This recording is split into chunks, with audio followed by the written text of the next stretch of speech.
Hey guys, it's TheFrXion here, Tiger Tank 12, however you call me, I don't really care. Welcome back to World of Tanks, where in the advent calendar today, day 20, we get the Object 703 version 2 or 122, which is the double barrel tier 8 Soviet premium heavy tank. And it is a very powerful vehicle in its own right. So let's take a look at how much it costs, if it is worth picking up, and what the strengths and weaknesses of this tank are. So, this vehicle is going to cost you 10,600 gold, which is quite a hefty sum.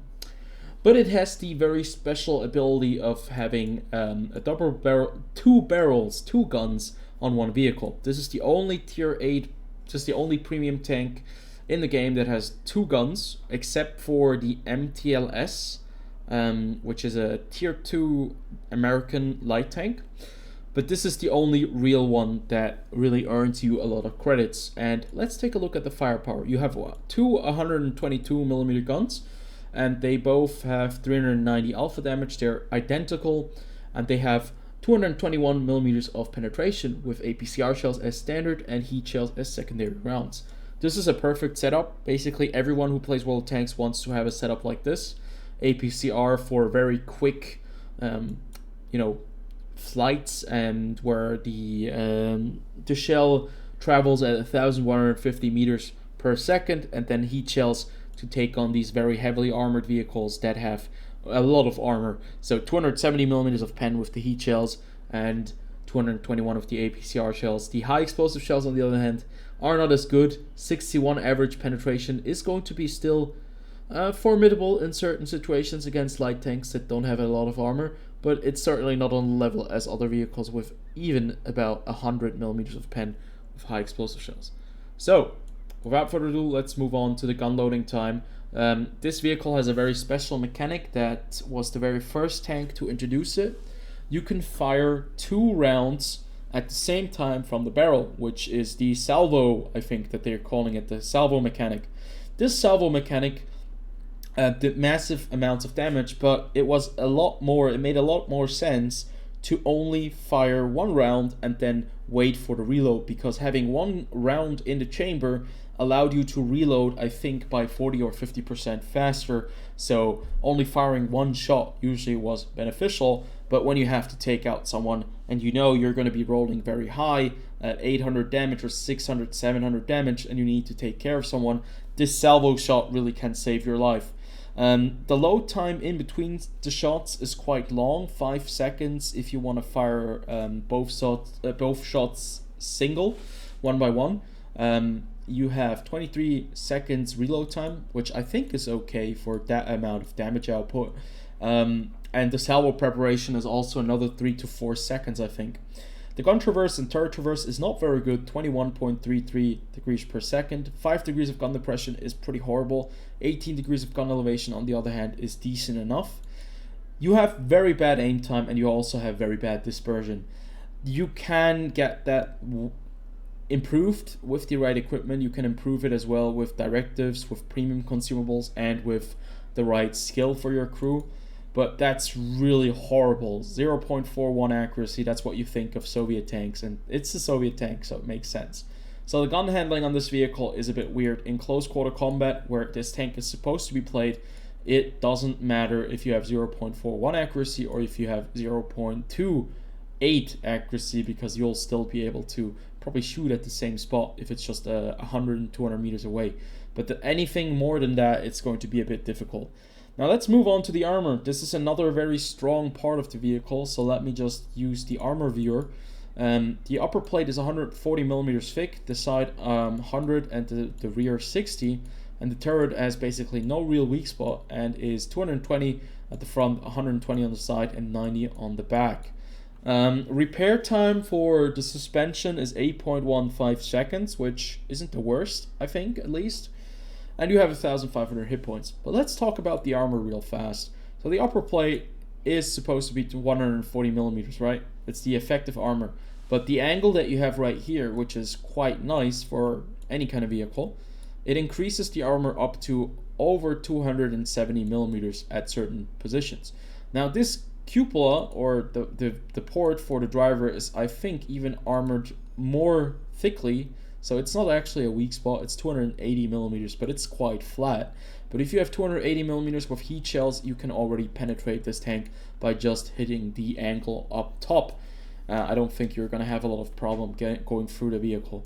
The lower plate, on the other hand, is thinner, since it's only 90 millimeters thick, but still it offers protection up to 200 millimeters. So yeah, it's quite difficult to take this tank out from the front with a tier 8 vehicle that only boasts about 198 millimeters of standard pen. It's almost impossible. The upper turret, you can see the turret at the front is quite heavily armored. Next to the gun mantlet, you actually have two positions which are 240 millimeters thick, or 220, but it's very difficult to get that shot right there, so you have to be really close.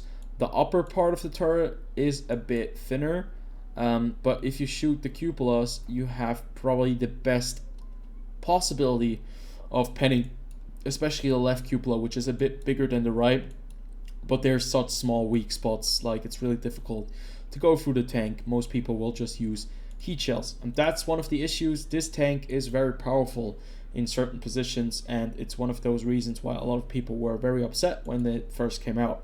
Just wanted to give a little bit of a preview of why people were a bit angry about the release of this tank. Moving on, this tank is severely underpowered in the engine department. It weighs 65 tons, which for a heavy tank is, I think, not the heaviest, but still it's heavy enough that 774 horsepower on this engine will not be enough to get you up to speeds quite quickly. You can see the specific power to weight ratio is really bad, 12.81. You can increase that with the right equipment, and skills, and probably consumables and field modifications, but still it's pretty bad. 42 kilometers per hour top speed, on the other hand, isn't too bad. If you get up to that speed, that will take you quite a while. The traverse speed of 30.22 degrees per second for a heavy tank is okay. It's nothing to write home about, but it's also nothing to complain too much about. Concealment we don't have to look at because it's a heavy tank, and spotting is another downside of this tank. 360 meters. Now this is with Brothers in Arms and with certain skills to improve that. If we want to look at it, it's 350 meters base view range. Now if we use premium consumables, which I'm going to show you off real fast, I'm going to use the extra combat rations, and I'm also going to be using another thing, which is a directive. So let me put a directive on real fast for the aim time. You'll see that there is a bit of an increase. If you use rations alone, you already get like 15 meters more view range and 16 meters more view range, and that can be quite a bit of a difference. So if you want to have more view range, you have to use the right equipment, but since it's a heavy tank, I would highly advise not to do that. And then with rations, you have better traverse speed. With the directive, you have better aim time, so you can get it down to 2.79, but it's very difficult. So let's take a look at the field modification. Which one can you pick for this vehicle? So right here you have either the lightweight suspension or the all-terrain suspension, which gives you more traverse speed, or better suspension durability and better traverse speed, but at the cost of maintaining speed. The issue is you'll not be reaching 42 kilometers per hour very often because of the very bad specific power to weight ratio. That's something you have to keep in mind. So I'm not really sure what I would pick. I would probably try to go with the top to maintain speed, because it's already quite difficult to get acceleration. You want to keep it as well as you can. If you can get a bonus as well, that's quite nice. Then the next one would be accuracy or aim time. Now I think aim time is certainly something that is probably more important than accuracy, because 0.41, okay, yes, you won't be sniping that much, so if you're in close quarter combat, you can probably still make it work. But if you have aim time of 3 seconds in close quarter combat, that's very annoying. So I'd probably go down to 2.65 and go with that route. That's more important for me. And then the periscope, I would maybe go for the periscope even to get more view range. And then finally, either mobility or firepower. You can't go wrong with either one of them. It depends on what kind of equipment you use. But if I would go, I would definitely I think I would go for more mobility to get a bit more horsepower out of this vehicle. Now, is it a tank that is worth buying? The Object 7032 is very powerful because of its armor, it's very powerful because of its double barrel guns, and it's a formidable enemy to fight against. It's definitely on the more powerful side. I would say overpowered in certain scenarios, but a lot of the things, there are a lot of downsides to this vehicle, as I mentioned prior. It's basically blind. Its mobility is not the best, but it does have a decent top speed if it can get to that speed.